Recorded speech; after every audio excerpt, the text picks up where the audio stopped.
Okay, so I want us to look at experiment 1. Okay, let's make sure that I have a pen and stick.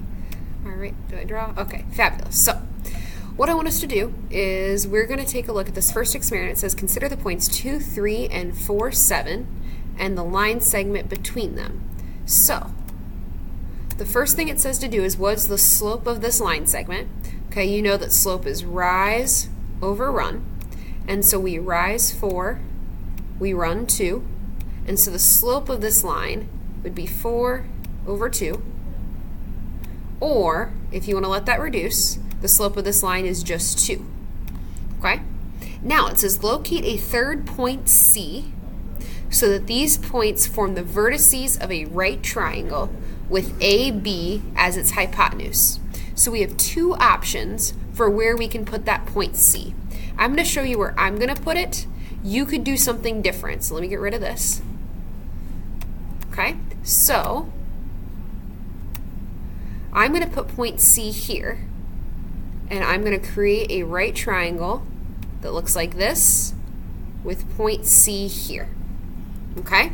So that's what we're going to do for number 1 and for number 2. Okay? It says explain how you know that the triangle formed contains a right angle. Well, you need to paraphrase what I'm about to say there. Okay? I know that this is a right angle because AC is a horizontal line and BC is a vertical line. And horizontal and vertical lines come together to make right angles. So you need to paraphrase that and write it underneath number 3. For number 4, now rotate this right triangle 90 degrees about the vertex point 2, 3. Explain how you know that you have rotated the triangle 90 degrees.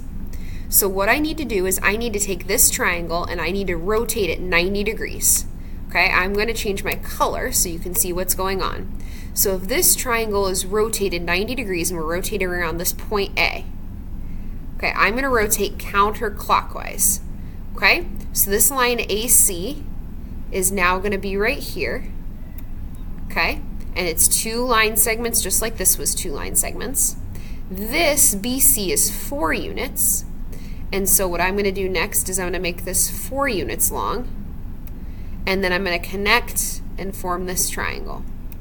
Okay, so if we have rotated this triangle 90 degrees, then this is what we're going to end up with. And so we could call this point A prime. This is going to look terrible. This point was C and it's been rotated over and it's C prime. And then this point over here is B prime. And here's how I know that it's 90 degrees. Okay, this BC right here, and B prime C prime right here is a horizontal line at B prime Z prime and a vertical line at BC. And horizontal and vertical lines meet at 90-degree angles. What you could also do is you could take your protractor and you could measure from B down to A. You can measure this length and the angle it makes over here. And when you measure that angle, this angle here is going to be 90 degrees. Okay? So you're going to answer something about that in number 4 that you know that this is a 90-degree rotation. Then finally in number 5, compare the slope of the hypotenuse with the slope of the pre-image. What do you notice? Well, this slope of the triangle that I have just drawn has a rise of 2 here and a run of 4 here. But this slope is negative, so this slope is negative 2 over 4. Okay, so my new slope was negative 4 over 2, or negative 2 over 4. My original was positive 4 over 2. So what I've noticed is that the fraction got flipped and it changed from negative to positive. Okay, so that's a walkthrough with number 1. For experiment 2, I just kind of want to get you started. It says repeat the same steps. So what that means is you need to finish the triangle. That line isn't straight. Okay, we need to finish the triangle. Then we need to rotate that triangle, and we're going to rotate it 90 degrees.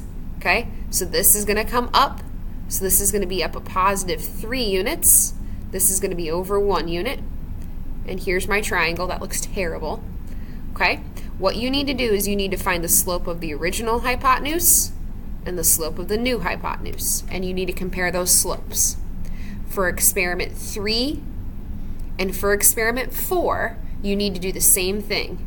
You need to create your triangle, you need to rotate it, and then notice what's happening. Okay? You do not need to answer this question. Okay? So in your groups, you should be starting with experiment 2.